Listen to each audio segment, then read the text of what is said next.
Hey guys, it's BlockchainBrad, and today I'm extremely honoured to talk to someone from Power Ledger. His name is David Martin. Dave, welcome to the channel. G'day, Brad. Thanks for having me. Mate, firstly, it's great to have an Aussie, so great to hear the accent. Um, you're a very important person to Power Ledger because you're the co-founder, you're also the managing director, so it's a pretty important role. But also, I had a look at your credentials, and that's pretty impressive as well. Whilst maybe you don't come from a blockchain background, you certainly come from the industry background. You have executive experience. You've actually been on you've been involved with state-owned electricity projects. Had really important roles there. You've also spent the last 6 years with serious senior consultancy roles. You've had a lot of experience in the DNSP, consumer engagement, and you've also been heavily involved in renewable energy projects. So, mate, you have the credentials. You've got the backing from the industry itself. So welcome to the channel, and we're looking forward to hearing about.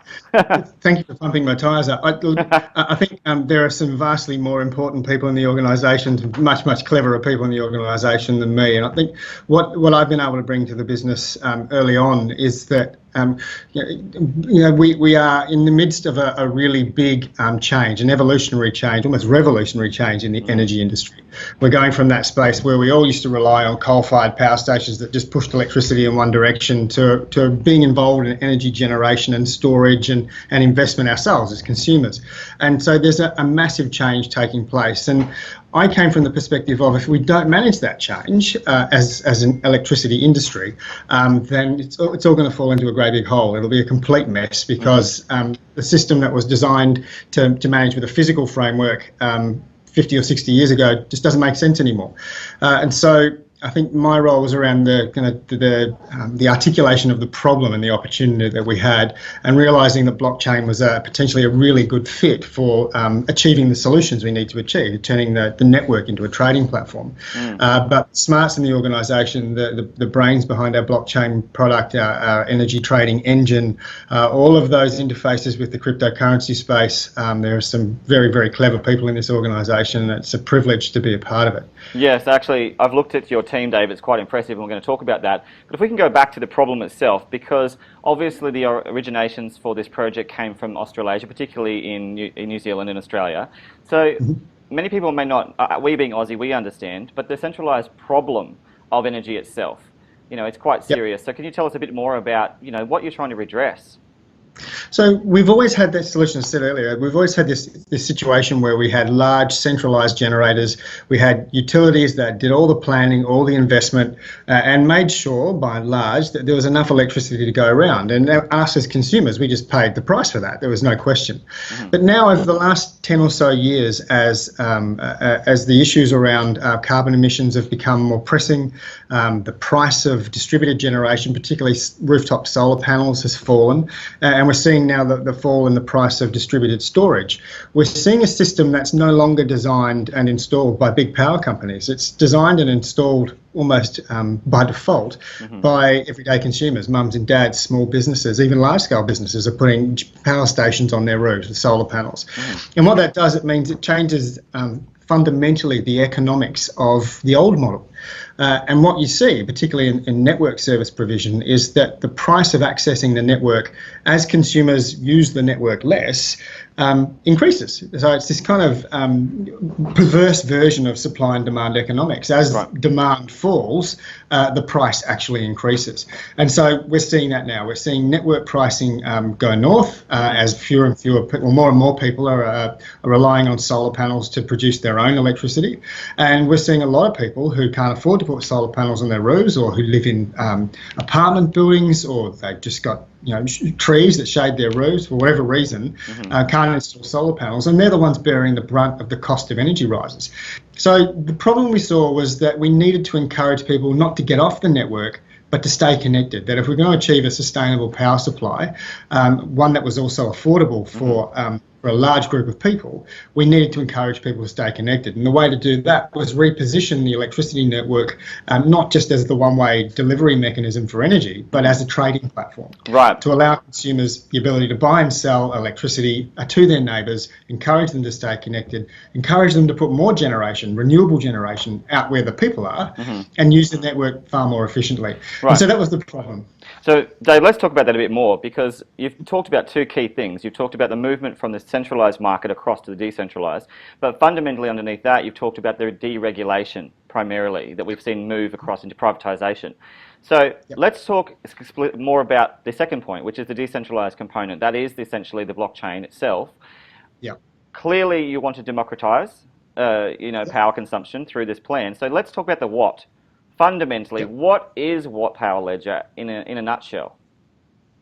Power Ledger is the ability to monetize your own investment in distributed energy generation. So if you put solar panels on your roof, you can choose to sell your excess energy to your neighbours at a price that they're prepared to pay, in a relationship directly with them that avoids the cost of transmission networks, market costs, retail costs, and makes renewable energy a far more attractive investment opportunity, which spreads the installation of renewable energy and allows the value of that investment to fall back into the hands of the consumers themselves. Okay, so essentially you're talking about the user having more autonomy, being able to actually exchange and tokenize their use of power.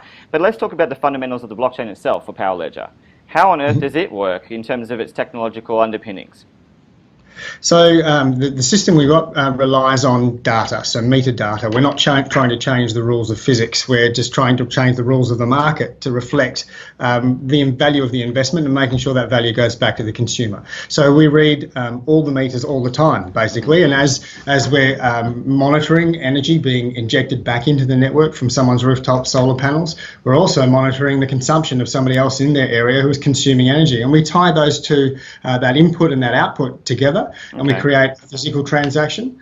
And using the blockchain's immutable record gives us the license, the legitimacy to be able to take a physical transaction and pin that to a financial transaction. And so our platform, the interface we have with the banking infrastructure here in Western Australia and in New Zealand, allows us then to take a physical transaction in a 15-minute energy interval and tie that to a financial transaction to make sure that a consumer who is contributing energy to their neighbours is getting paid for it by their neighbours in real time. That's awesome. Let's talk about time itself. In relation to current systems, you get a bill every 60 days or 90 days, let's say. So how is that going to differ from provisions you provide, given that transactions can be quite fast on the blockchain?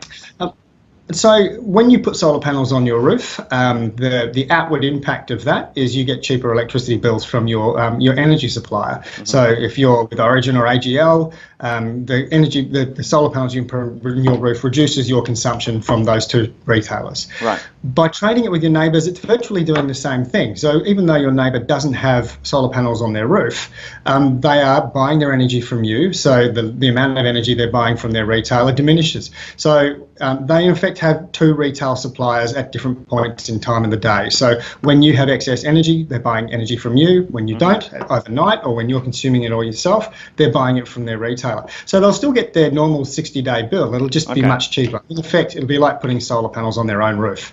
Right, that's awesome. So let's talk about the mainstay architecture that you often see in terms of the energy markets in Australia and New Zealand. Yep. How are you going to utilise, or are you going to utilise any of the current infrastructure rather for energy? So the physical infrastructure, the poles and wires? That's right. Absolutely. So there is absolutely no reason in the world why we should be aspiring to get off grid. Getting off the grid makes the grid more expensive for people who can't afford to get off the grid. And so the most vulnerable people in our communities are the ones that get impacted the most. Right. So if we're going to have a truly sustainable energy supply, we should be using those network assets to encourage the installation of distributed generation at the edges of the network where the consumers are, and then the sharing of that energy amongst consumers. So absolutely we'll use the physical infrastructure of the system. From a financial perspective, the metering infrastructure or the market infrastructure, that has a place to play as well. So you may have read about our trial that we're running with Origin in Sydney, where Origin are using the peer-to-peer trading technology we've developed to support consumers trading energy amongst themselves. And then when the sun goes down or there's insufficient generation available from those embedded solar generators, they can buy their energy from their retailer, and the retailer looks at basically supplying energy when there's not enough, and perhaps even buying energy when there's too much. Right. So the retailer role changes. And our view has always been we want to disrupt this industry, we want to disrupt it fundamentally, but we don't want to destroy the value that sits there. So by using existing infrastructure, whether it's financial infrastructure or physical infrastructure, we get a far better return on that investment. And at the end of the day, it's those sets of infrastructure are as much social infrastructure as they are physical or financial. Right. And it's about making sure that the energy system remains as low carbon and low cost as possible. And Dave, you talked about disrupting the market itself. In relation to governments, obviously you are utilising a government structure, the infrastructure's there. How is that going in terms of trying to come to some sort of agreement, even contractual agreements, whereby you're disrupting they have their current centralised models? How is that integrating? So regulators control how network businesses can charge for access to their network. And so we're having a lot of conversations with network providers, and some have made that cognitive leap better and faster than others. Some see this as more of an if, not a when scenario. But others have said, look, the cost of distributed generation and storage is falling so fast that this isn't something we can avoid. The genie's out of the bottle. So we need to position ourselves to be able to deal with it when our customers do have the opportunity to get off the grid. And regulators, I guess, are a bit stuck in between. Regulators don't create new business models. They regulate business models.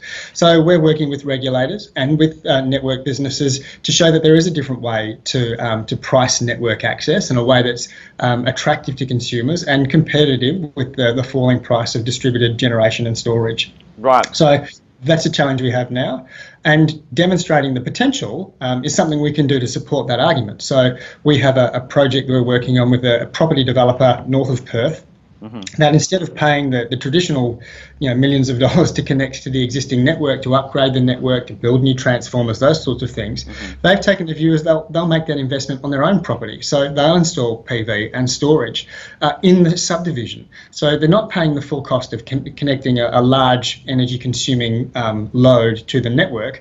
They're actually putting generation capacity and storage capacity in place of it. And in doing that, they can provide energy to the people who live in that subdivision at about 30 or 40% cheaper than the residential rate. So I think, and that's in a way that it uses strata law rather than the existing energy market. Okay. But by demonstrating what's possible in this space, we'll get the traction that we need to get the more traditional network businesses to change the way they view the system, and that'll help the regulators get to grips with what the new set of rules needs to look like. Right, so obviously you're talking about network suppliers, but also retailers themselves, trying to convince both entities. Obviously it benefits the consumer as well. So is it fair to say that generally by design, that this decentralised power model is more efficient all round for all parties, in the sense that clearly that's the impetus for doing it for business? Yeah, absolutely. More efficient, it's cleaner, and it's more resilient. So, instead of relying on a power station that might be 300 or 400 kilometres away to supply your power, and then every time you get an unseasonal storm blow over the power lines and wondering why your power's gone out, if you've got the generation sitting where the consumers are, not only are you using a smaller amount of the network to get energy to them, you're exposing those consumers to less of a risk of non-supply. Right. So, in the example I talked about earlier with the development north of Perth, if there's a bushfire going past that area and the local supply authority wants, or the fire authority wants those power lines to be switched off, you can switch them off, pull the breakers at the property development, and continue to supply the property development from their own generation on site. Right. So it makes power supply far more resilient, far more efficient, and because of its scale, we can use power electronics and energy storage to manage power quality. So you can get to 100% renewable power supplies in those communities. So it's a mixture of those things that gives you greater access. It's cleaner, it's greener, and at the end of the day, it's much cheaper. Sounds awesome. So let's talk about how people interact in terms of the ecosystem itself with the fuel. The fuel being the token power. Can you tell us, for those people who may not know how blockchain operates, what is the point of power and how does it sort of replace mainstream currencies? So the power token is a utility token on our platform, and it provides three things in the main. It provides a license to use our software. It provides physical access to a pool of sparks, the transactive tokens that are the fuel of the trading ecosystem. And it provides a prudential guarantee to the consumers who are trading energy that their application host, so the person that's hosting the trading environment, isn't just going to disappear with their cash. So the power tokens sit in escrow they're surrendered to Power Ledger, we put them in escrow, and their value is a protection or a guarantee against the price that consumers are paying and the energy that they're buying in their trading environment. Right. So that's at the Power token level, and that's what allows us to make the Power Ledger platform globally accessible. Okay.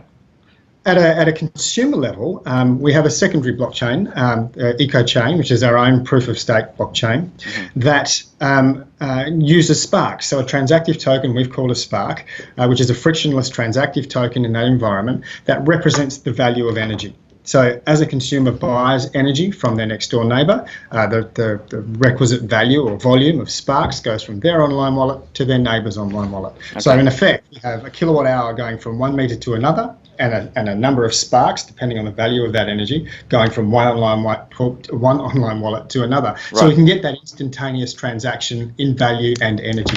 Yeah, and I found that quite interesting because I hadn't seen that in any other model where you had that sort of sidechain design where you had EcoChain working in sync. So fascinating, but essentially the number one, I guess, monetary symbol is your power itself. Would that be fair to say? Sure. Okay, so yeah, if I wanted to buy more, sorry, Dave, but if I wanted to buy more of that token, mate, and I wanted to sort of store more, can I do that? Yeah, absolutely. The tokens are available on a number of public exchanges, and you can buy those tokens and you can hold on to them and use them as any other trading commodity. You could become an application host, so you might be a property developer or a network business or a retailer or just the guy in the street who's going to manage the trading environment for your neighbourhood. Right. You could use those power tokens to get access to a pool of Sparks to encourage your neighbours to join your trading environment and trade energy amongst themselves, safe in the knowledge that the power tokens that you've surrendered are held in escrow, so that they're there to preserve or protect the value of the energy that's being consumed. Yep. And at the same time, that because they're coming out of escrow, they're increasing in value because we're pulling power tokens out of circulation. And as demand for power tokens increases, their volume decreases, and that drives the value of the power token. Right, and, so, mate, and just on that note, considering how far-reaching the token can be, let's go global for a moment. I remember reading recently that, obviously we're Aussie, and I love the fact that, you're born here from from Perth out. But you are also looking at other markets. You're looking at Europe, you're looking at Thailand, you're looking at, New Zealand. So let's talk a little bit more about what your plan is in terms of how far you can potentially go with this. Well, when we started Power Ledger, we were an energy trading application. We created a peer-to-peer trading application.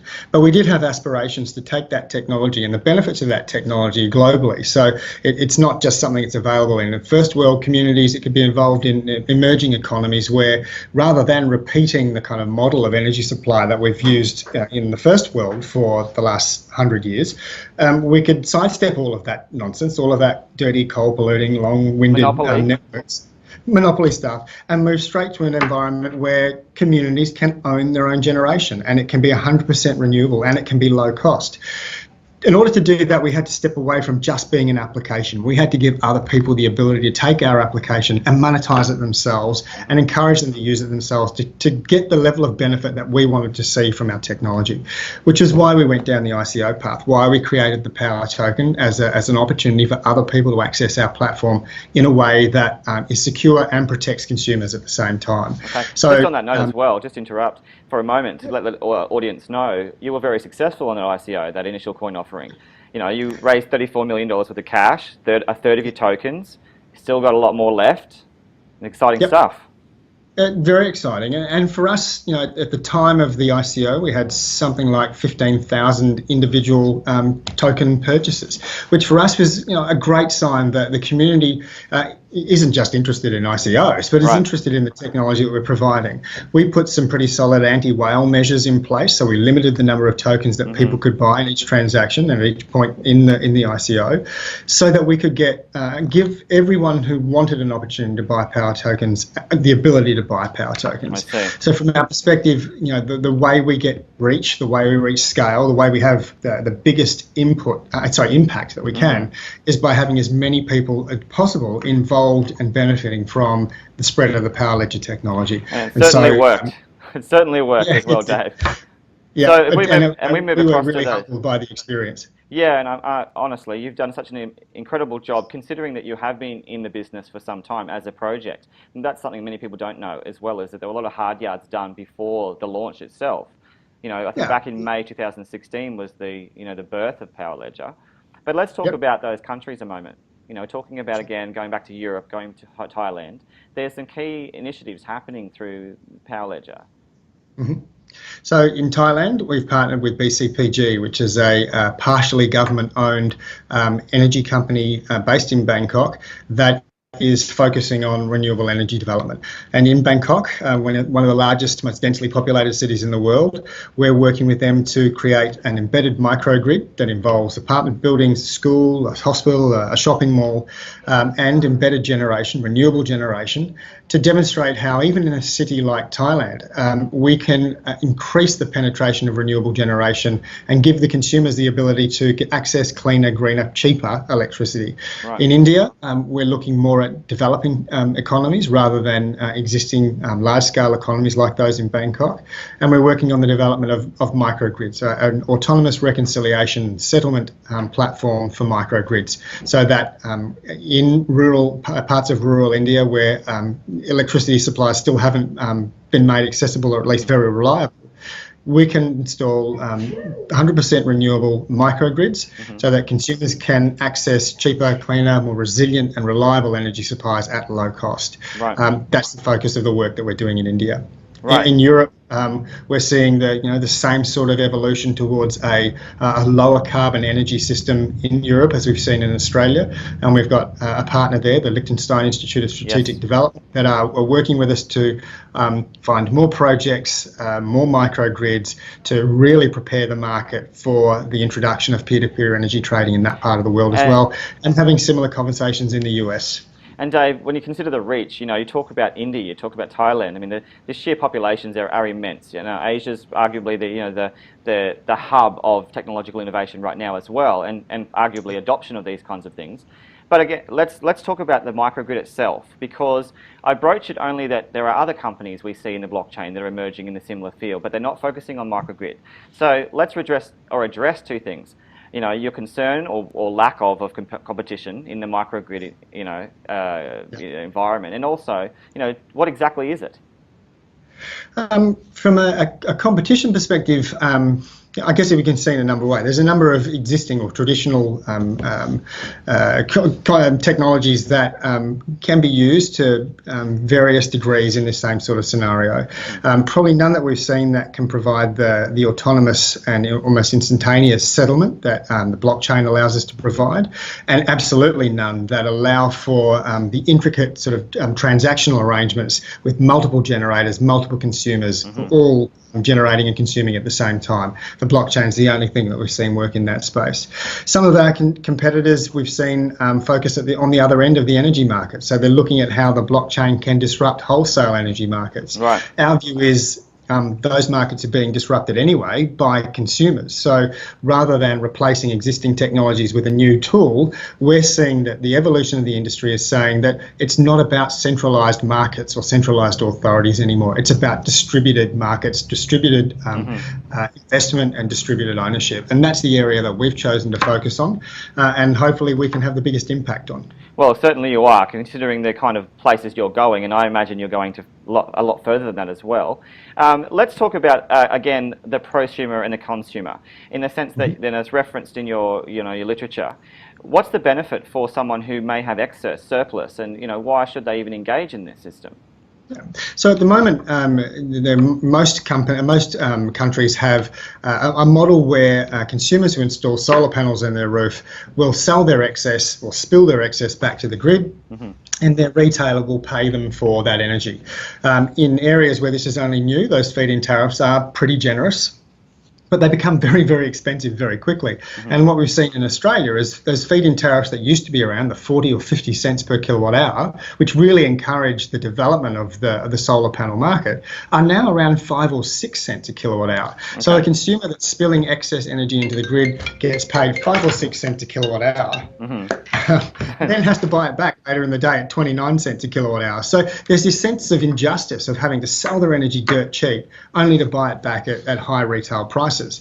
And then the alternative for them is that at the point it becomes financially attractive for them, they can install a battery in their garage, and rather than spilling their excess, they can put it in a battery, use it overnight, consume even less energy from the network, which makes grid supplied energy all the more expensive for everybody else. Right. So we will get to a point where consumers are encouraged to continue to install PV, install batteries as well. But if you can afford it, install more and use your excess to trade that energy with your next door neighbour and get a better price for it than your retailer is prepared to pay you for it. Right, and Dave, let's talk about top-down support, right down to the up to the governmental layers of, the management. Clearly, there's a bit of a push from the top to become greener, to become cleaner. In Australia, certainly that's the case. So, have you found that response overall to be positive to adopt this kind of blockchain? At various levels of the industry, it goes from a cautious support or a curious support to full-blown, let's get on and do this. At a consumer level, consumers, they react viscerally to this. They know that by spilling energy and getting paid 5 cents, they're being ripped off. Right. So consumers absolutely want to go and do something different. Then there are some network businesses that have made that leap to say, well, this is not an if situation. This is a when situation. So we need to react now. We need to be making decisions today based on a supply cost scenario that's going to emerge over the next 5 or so years. Exactly. And some network businesses are doing that. They're saying that if we can't earn a return of our investment inside 10 years, then we won't make that investment, which is a massive change for network businesses that make typically 60-year investments in power line infrastructure. Yes. And then regulators as well are coming on board. So yes, and that's what I was going to allude to, because we were talking just then about essentially the privatisation component and those that are leading that, but the regulators are not the privatised sector. They're the ones that manage it. So right to the top level with the Prime Minister, we have many governments now who are pro green energy. And what my understanding is that you've also won several awards, and that there's significant support from those kind of government leaders inside the system. So surely there's a bit of a push, regardless of some of the resistance at the private sector, for this to become real. Yeah, I think there's a confluence of things that are starting to emerge. That the industry itself has made the leap to say, well, the genie's out of the bottle now. Right. There's no way of changing this. We can't resist. If we resist, we're only going to get run over in the end. So the industry's moving along. Regulators are then seeing the industry change, and regulators are kind of caught in a tough spot. They don't create new business models. They regulate them. So they're expecting the industry and players like ourselves to come and say, there is a new, better way of doing this, and this is how you can regulate it to make sure it's fair and that consumers don't get hurt in the process. Right. And then the consumer push and the government's reaction to that consumer push is seeing more support for the sorts of technologies that we're supporting and promoting. So Right. I think we are at that point now in the industry where there is no putting the toothpaste back in the tube. It's out, and that the only way now is forward. And resistance isn't just futile. It's just silly. Right. Well, if we continue that forward with proof of concepts, we talked about New Zealand. You've mentioned in Western Australia as well with Western Power, Synergy. Can you tell us a bit more about how you're moving out in these regions? So the work that we're doing in Asia is with BCPG at this point in time in Thailand, and Tech Mahindra in India. But in our local jurisdiction, where we were awarded part of a smart cities grant to install large-scale battery in Fremantle, so my hometown. Okay. And as part of that, Western Power, who's our local network provider, will be involved in supporting the installation and part of that project. It's a Commonwealth government-funded project with Curtin University, ourselves, Murdoch University, Western Power, and others, looking at how we can build a more resilient, sustainable city. So that's part of a Smart Cities grant, and that's fantastic support from the Commonwealth government and really tangible support. Yes, and we love to hear the word government. We love to reiterate those things. But mate, also there was another award you recently won. It was you were a finalist recently, overseas. Yeah, the Extreme Tech Challenge. Yeah. So how did that go? What did that entail to achieve that? So It's an interesting one. So we were it was an application process, I guess, that we participated in. I couldn't tell you how many applicants there were, but it's a global program. And of all of those applications, Power Ledger was selected as one of the 10 semi-finalists. And as part of that process, we went across to Las Vegas and presented our technology in a pitch competition with the other 10 finalists and a wildcard entrant, and some fantastic technology is doing some wonderful groundbreaking things, and we were lucky enough to be selected as one of the top 3 in that competition. And as part of that, we go through to a final to be held on Sir Richard Branson's Necker Island in October this year. So there's still a ways to play out on that kind of competition, but it's great recognition that not just the technology that we're deploying, but the problem that we're looking to solve is a real world important problem to resolve, and that was, I guess, from my perspective, one of the most gratifying parts of being able to be being successful through to this phase of the competition, is that we're acknowledging now that the way we buy and sell energy is globally important. Giving people who can't afford it access to reliable energy is an important thing to do, and reducing the carbon emissions of energy is an extremely important thing to do, and that our technology helps to achieve both of those things. So that was a great result for the business, and we look forward to heading out to Necker Island to present in the final. I'm sure you do, and also considering as well, Dave, you've got first point of entry into this kind of very innovative space and this market, particularly in the power industry, for the blockchain. So you already have a considerable advantage in that sense, being first in.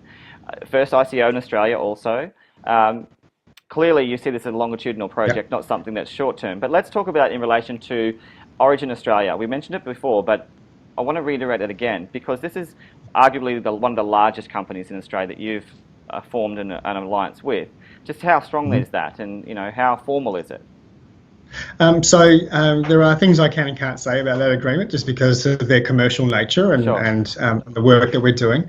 But essentially, we had a desktop trial of a number of Origin's consumers looking at the impact of peer-to-peer trading on their consumer group, to understand of the different types of consumers they have on different tariffs, some with PV, some without. What are the impacts of providing peer-to-peer trading opportunities to those groups, and is there what is the impact on a traditional retail model under that sort of scenario?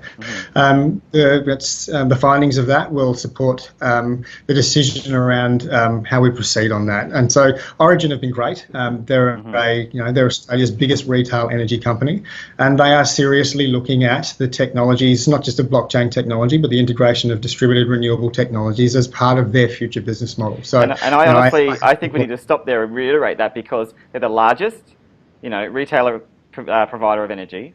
They're considering blockchain. You're the only, one, as far as I understand, in Australia, coming from Australia. And you're talking to them, and that's a serious thing. And that's one of the reasons why you can't tell us everything.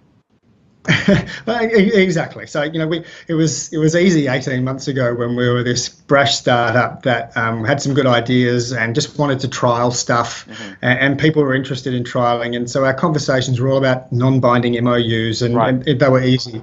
Now things have changed a bit. We're talking about serious commercial conversations with serious commercial players. So and we owe it to them, and we owe it to our community of supporters that we play by more grown up and mature commercial rules. So there are things that we can't say, and when we can let our community know about what we're doing, absolutely we will. We've got a Telegram group of nearly 17,000 people, so we enjoy massive support, and we're grateful to it, and we'll keep them informed to the extent we can. And likewise, Dave, I think one of the things that you hit the nail on the head right then is that you are taking it to the next level. You're taking it to allowing blockchain to mature into utility, and that's where we see the transition from crypto into blockchain and into the real world.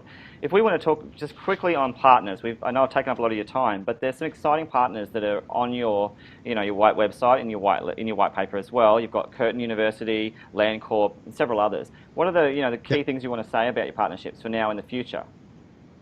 The people we've partnered with have been fantastic supporters, not just of Power Ledger, but of the technology, and they are truly interested and motivated to understand how the supply of energy and the supply of utility services more generally can be improved by the adoption of new technologies and new business models. So for Landcorp, which is the state-owned property developer in Western Australia, they're looking at how new property developments can engage or include new technologies in a way that can demonstrate to the private developers market how these new technologies can be incorporated in a way that is low cost, is value driving, and provides a better outcome for consumers.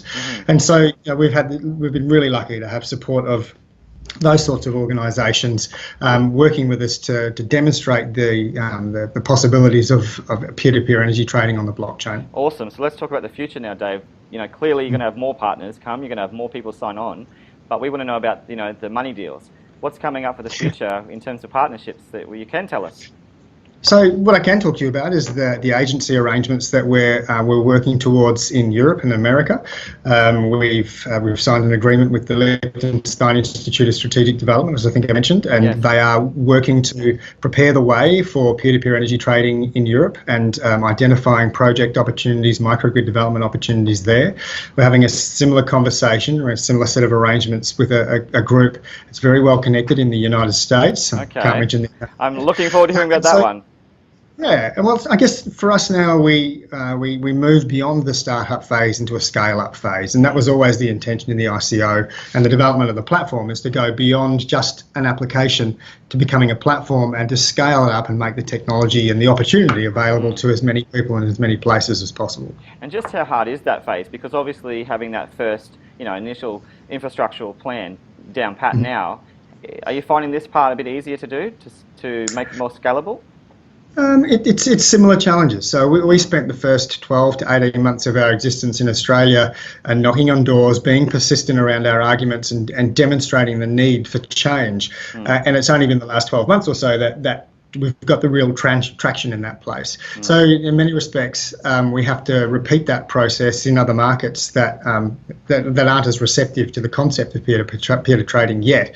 The beauty is, though, we can point to the successes we've had in Australia and other places to be able to say, see, we did it over there, it'll work here as well. Exactly. So we hope we will have less resistance, but it still requires a level of persistence, some clear articulation of the opportunity that sits there and the risks of doing nothing. Will it be easier? Maybe in some respects, but it's a much broader footprint now, and there are different regulatory frameworks, different cultural frameworks to operate in, and that's, I guess, the challenge of going from a small startup to scaling up to play with the big guys. And to do that, also, Dave, let's talk about just the technological level of scalability itself. What are you doing to try and inject higher levels of or better capacity in terms of scalability for your blockchain? Yeah, and that is absolutely the work and the focus of sections of our dev team to pull out those bottlenecks, to improve transaction speeds, to increase the scalability. Using side chains is a part of that, but that's a big focus of not just the dev team, but the big focus of our sales team and our internal support teams to make sure that there is almost a seamless automated process for consumers to access our technology, to be able to onboard their own consumers and start peer-to-peer trading in a way that provides value across that environment. Right. And just on the note of business, because obviously you're really trying to garner more and more support for those incumbents who may be a bit averse to it initially. What are some of the things that you are doing specifically, in terms of sales pitching or attending, meetings, whatever it is, to try and get more specifically businesses on board to... Yeah, I think that's pretty much the work of our sales and business development team.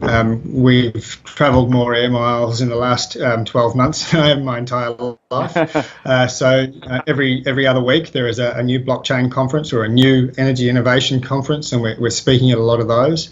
Conversations like the one we're having now are really helping spread the word as well. And then really relying on the successes, doing a good job at the projects that we're running now really helps build a body of evidence that says that peer-to-peer trading, distributed energy resources, distributed renewable energy resources are the way of the future. Well, and the blockchain can help bring all of that together in a seamless transactive platform. Exactly, mate. And let's talk about the roadmap now. We're talking about the future. Let's bring it down just to the next quarter or two. What's in the pipeline, specifically? We've got, as I mentioned, the agency arrangements in the US and in Europe. There are a number of conversations we're having with some of our existing partners around broadening some of the trial and technology deployments. And we've got some more commercial deployments coming on. Property developments in Western Australia. We're close to agreements on property developments on the east coast of Australia as well. So there's a lot coming on in the next quarter, the next 6 months. Mm-hmm. It's and one of the things we've realised is that being too specific or too early to talk about these things really throws our community members into a bit of a tiz. So yes. We're being quite conservative about what we say when we say it, to make sure that we're not overstating things. We're not implying that we're further along the pathway than we actually are, and that we're as fairly as we can representing where we are as a business, because there are a lot of people watching now. I respect that immensely, because I also advocate for the same thing. We call it FOMO. We try and avoid that as much as possible, because it is quite damaging for a company as well as it is also for the consumer, because you end up with significant rises of price and then pullbacks. And fundamentally, exactly, we are looking at no difference to any other company. And you don't see this in the centralized system, where people are literally day by day trading generic companies. So I appreciate that a lot from you, Dave. With regard to the fundamentals, it's outstanding what you've achieved so far. We commend you, obviously, as a community of blockchain advocates, what you've already done to improve, I suppose, the energy space, to make it greener, to make it cleaner, to have bigger reach around the world. Being Aussie, super exciting, mate, as well, that you are showing that we can do some things, that really revolutionise the space. Mate, is there anything you wanted to add finally, just as a final point before we finish off? No, I think the conversation's covered it really, really well. If there's only one thing I would say, is just to continue to thank our amazing community of supporters who have supported us from day one with the ICO. We went from 13 or 14,000 people who participated in the ICO to now 30-odd thousand people who are power token holders. So there is a growing body of people who support what we do. And you only have to look at our Telegram group to see the conversations that go on there. It's not about FOMO. It's not about pump and dump. It's about understanding that we're in the grip of a revolutionary change with the way we generate and consume energy. That from a social and environmental perspective, that it's really important that we do things differently. We change the way that energy consumption impacts people and the planet. And we see that conversation through our Telegram group. So yeah, it's a really great, humbling experience to see that there are people who are supporting us, who are trusting us to help make that change a reality. And we also applaud the other people who are out there trying to do the same thing. It's an important point we are at in the history of energy consumption, that we need to get this right now, otherwise we'll pay for it for generations. Well, Dave, thank you so much for disrupting. Thank you so much for disrupting the energy market. Thank you for allowing people to become educated about what they do. Telegram, Twitter, all kinds of streams of media that you can access. There's certainly amazing white papers if people haven't read them. That's the basic information that outlines Power Ledger. But again, once again, what a fascinating conversation from a very, very well-spoken man, David Martin, co-founder of Power Ledger. Thank you so much for your time today. Thanks, Brad. Take care, mate. Cheers.